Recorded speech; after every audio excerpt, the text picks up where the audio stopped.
માનતાના હક આપ્યા છે, જે પણ પ્રગતિ કર્યા છે એ બાબાશ્રીના સંવિધાનના હિસાબે છે. જય ભીમ, નમો બુદ્ધાય.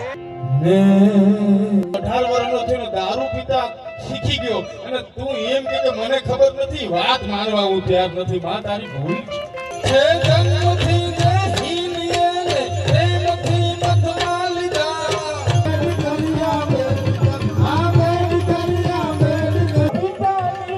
સંપત્તિમાં ભાગ શું તારો હતો, એમાં ભાગ શું તારો હતો.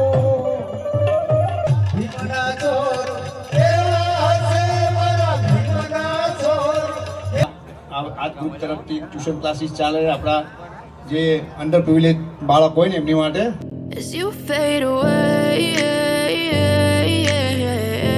Hey guys, this is Ravi Jadhav from Ravi Jadhav Vlogs और आज का हमारा जो व्लॉग रहने वाला है वो रहने वाला है 26 जनवरी यहाँ पर बाबा साहब आम्बेडकर का एक प्रोग्राम है जो आज से हमारा संविधान लागू हुआ था. तो आज का प्रोग्राम रहने वाला है, हम सब बाबा साहब आम्बेडकर को याद करने वाले हैं और यहाँ पर एक डायरा है. सो आप सभी लोग यहाँ पर ये डायरा एंजॉय करने वाले हो.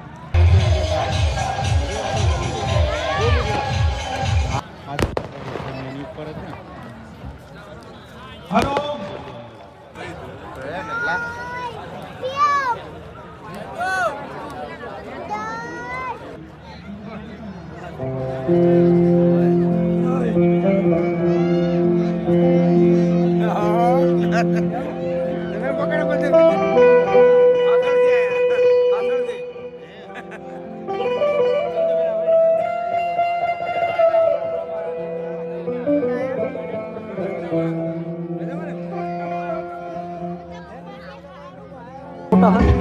ini pas standar.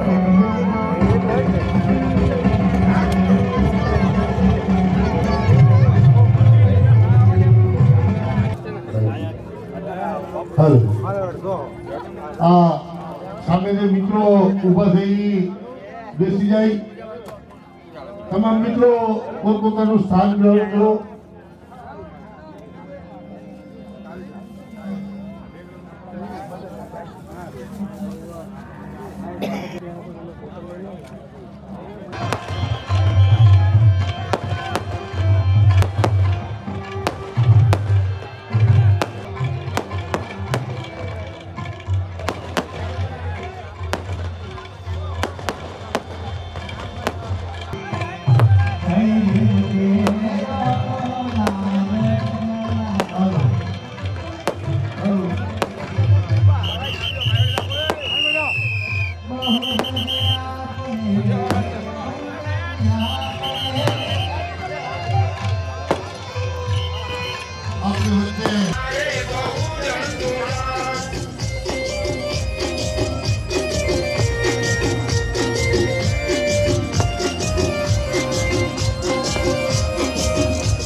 માનતાના હક આપ્યા છે, જેટલા પુરુષ એટલા સ્ત્રીના.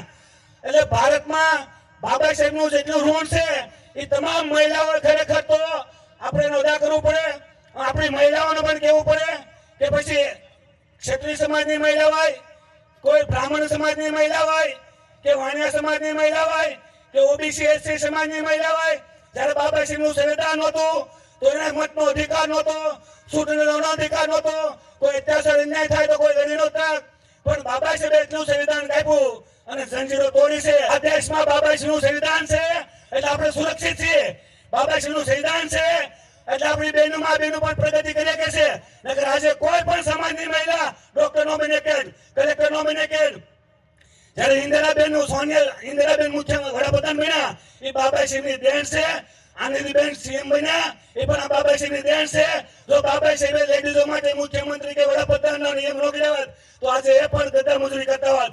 એટલે જે પણ આપણી સમાજની મહિલા હોય, કે હિન્દુ સમાજની મહિલા હોય, કે ઓબીસી એસસી માઇનોરિટી સમાજની મહિલા હોય, જે પણ પ્રગતિ કર્યા છે એ બાબા સાહેબના સંવિધાનના હિસાબે છે. 26 નવેમ્બરે ગાંધીનગરમાં આ ભાષણ કર્યું હતું અને મારું આ ભાષણ હોય છે. જેને જે કરવું કરી લે, હું કોઈના બાપથી બીતો નથી. બરોબર. હું બાદુ લોકોને ગોતવા નીકળ્યો છું. આ બાબા સાહેબ ની વાત કરું છું એટલે મને 4 મહિનાની વિધિ સાબરમતી જેલમાં નાખી દીધો. આ કપટી લોકોએ પાછો લડું છું, લડીશ અને મરું ત્યાં જ લડીશ. જય ભીમ, નમો બુદ્ધાય. કે સરહદ કલા પ્રાંતમાં વીર બિગલોજી વાઘ છે, મા ભૌમને કાજે દલિતો દુશ્મનને પડકાર છે. કદી ઓતરદા વાયડા આવી આ ઊંઘને જગાડશે, કદી જરૂર આ ભારતને ભીમ યાદ આવશે.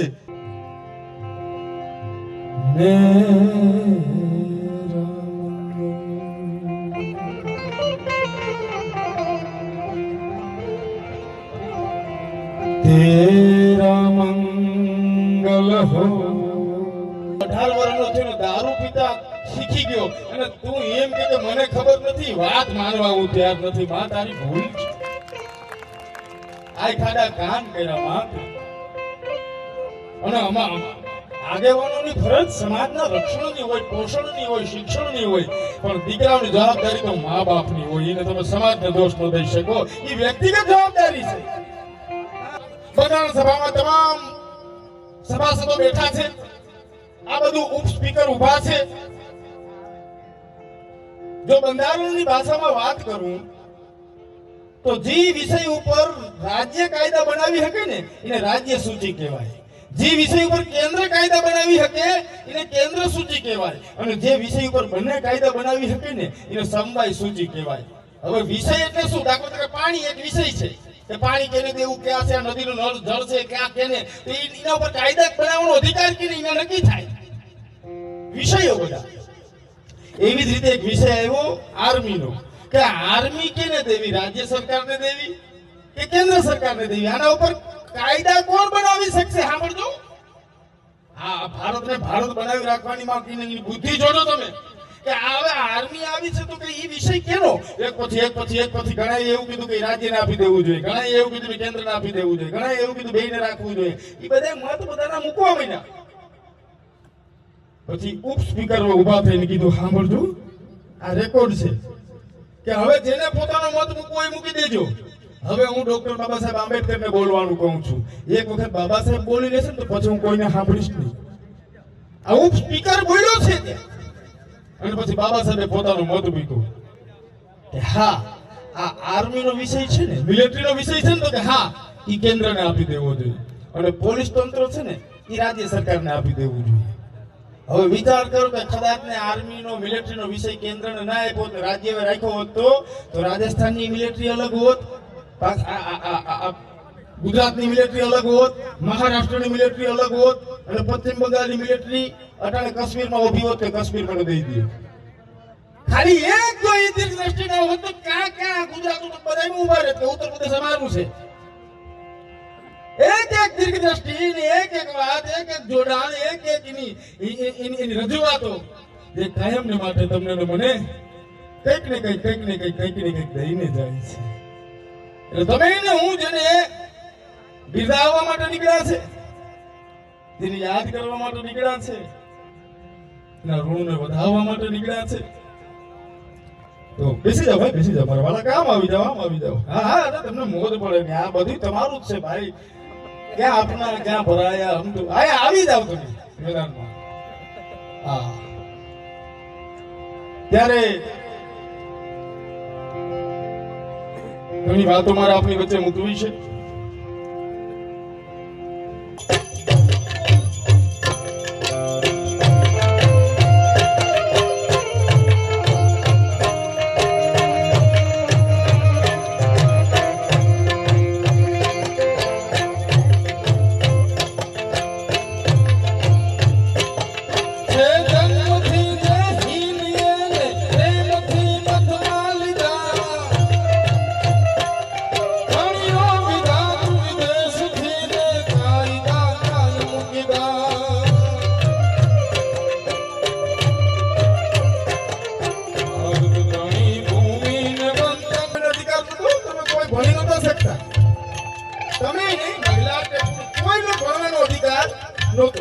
તમને એવું થાય કે તમને ભણવાનો અધિકાર નહોતો તો બાબા સાહેબ કેમ ભણ્યા? તો બાબા સાહેબને કેમ ભણવાનો અધિકાર મળ્યો? માલાજી સતપાલ મિલિટરીમાં હતા માલાજી સતપાલ. એને 17 સુવર્ણ ચંદ્રક મળ્યા હતા. એ બાબા સાહેબના દાદા, ડોક્ટર બાબા સાહેબ આંબેડકરના દાદા માલાજી સતપાલ. એના દીકરા રામદેવ સતપાલ એ મિલિટરીમાં હતા. અને એને કાર્યકાળમાં એવા કામ કર્યા કે એને સુબેદાર તરીકેનું બિરુદ મળ્યું. એટલે સુબેદાર રામજી સતપાલ અને એના દીકરા બાબા સાહેબ. માં તમને એવું ન થાય કે મારો દીકરો છે એ ડોક્ટર બને, મારો દીકરો એન્જિનિયર બને, મારો દીકરો કલેક્ટર બને, મારો દીકરો ધારાસભ્ય બને, મારો દીકરો મંત્રી બને. તમને જન્મી તરીકે આવા સપના આવે છે?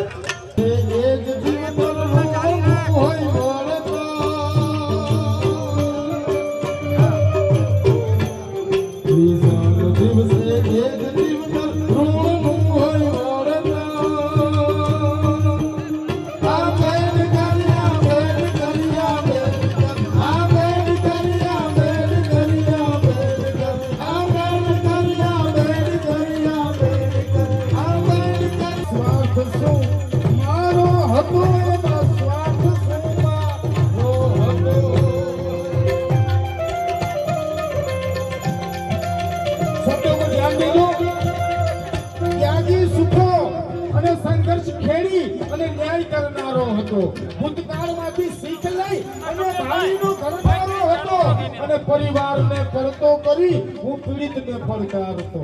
મારા પરિવારને જાતો કરી દીધો મેં મારા પરિવારને જાતો કરી દીધો, પણ મેં તારા માટે પરિવારને પડતો કરી હું પીડિતને પડકારતો. ભીમરાવ પૂછે આપને એમાં સ્વાર્થ શું મારો હતો? બાબા સાહેબ પૂછે છે આપને કે આમાં કોઈ મારો સ્વાર્થ હતો? અને તું આ તારો સ્વાર્થ ગોતતો થઈ ગયો. પૂછે છે હાવ હાવું ભોજન મને કરી નાખો. એની વાત આપણે ભેળા એનું છે ઉકેલવાને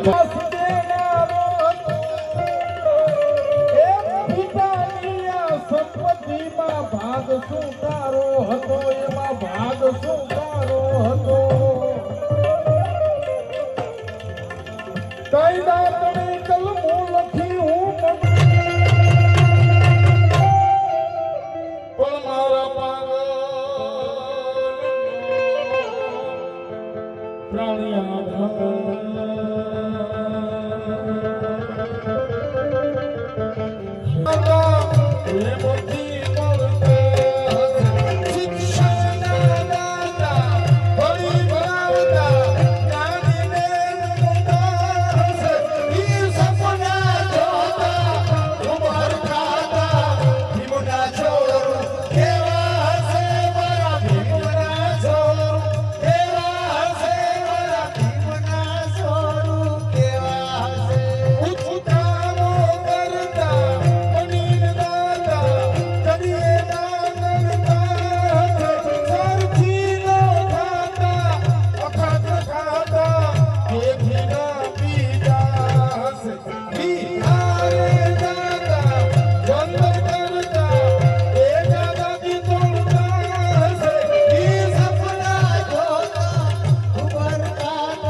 સરખેજ બુદ્ધ વિહાર છે, ત્યાં આ ગ્રુપ તરફથી ટ્યુશન ક્લાસીસ ચાલે છે. આપણા જે અંડર પ્રિવિલેજ બાળક હોય ને એમની માટે તો તમામ સાથીઓને ખૂબ ખૂબ સાધુવાદ છે. શિક્ષણનું કાર્ય કરી રહ્યા છે આ ટીમ તરફથી. જય ભીમ.